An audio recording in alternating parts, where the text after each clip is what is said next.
Okay, this is 4-6, triangle congruence, ASA, AAS, and HL.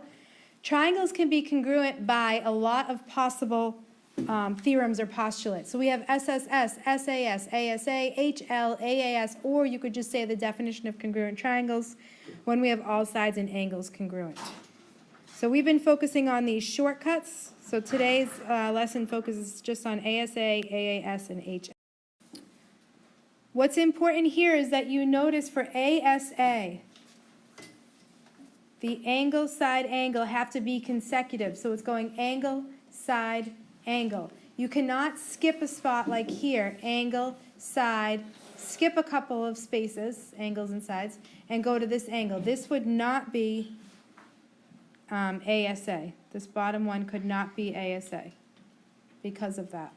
The other thing you have to be careful of when you write your congruent statements, we need to make sure that we're following the correct order. So they chose triangle ABC being congruent to DEF. If you look at ABC, it has one congruent mark, none, and then two. So the order that they name the next triangle has to go the same way. One, none, two, triangle DEF. Okay? If I said triangle CAB here, which is going 2, 1, none, then I have to follow the same thing here. 2, 1, none, FDE, triangle FDE. Again, that's called a congruence statement. So this is angle, angle, side, angle, angle, side. So this is our congruent statement.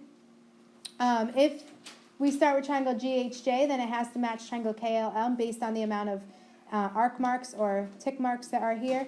And so I did another possible congruent statement. So if I said this is triangle JHG, then I have to match that carefully with what's over here. And it came out for triangle MLK. Okay, so this is HL. HL is used because we cannot use ASS or SSA for obvious reasons. Okay, specifically this is for right triangles, because right triangles are the only triangles that have a hypotenuse. The hypotenuse is always across from the right angle. So here's your right angle. This is across from that right angle. Side CA is the hypotenuse, and side DF is the hypotenuse across from this angle.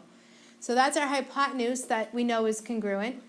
And we have a leg that's congruent. A leg is either this side or this side. It doesn't matter which one. So we picked BC in this case, and we've got FE here. So these are congruent. So we have a leg that's congruent, we have a hypotenuse that's congruent, and we have our right angle that will always be congruent. So like I said, it could be ASS, but we don't use that theorem or postulate because of what it spells. So they call this HL, hypotenuse leg. Keep in mind, if these two, if I could just merge these triangles together with this red line being the same as over here, this would also be congruent by HL because of the reflexive property of congruence. So we have to keep those other theorems and postulates in our mind as well.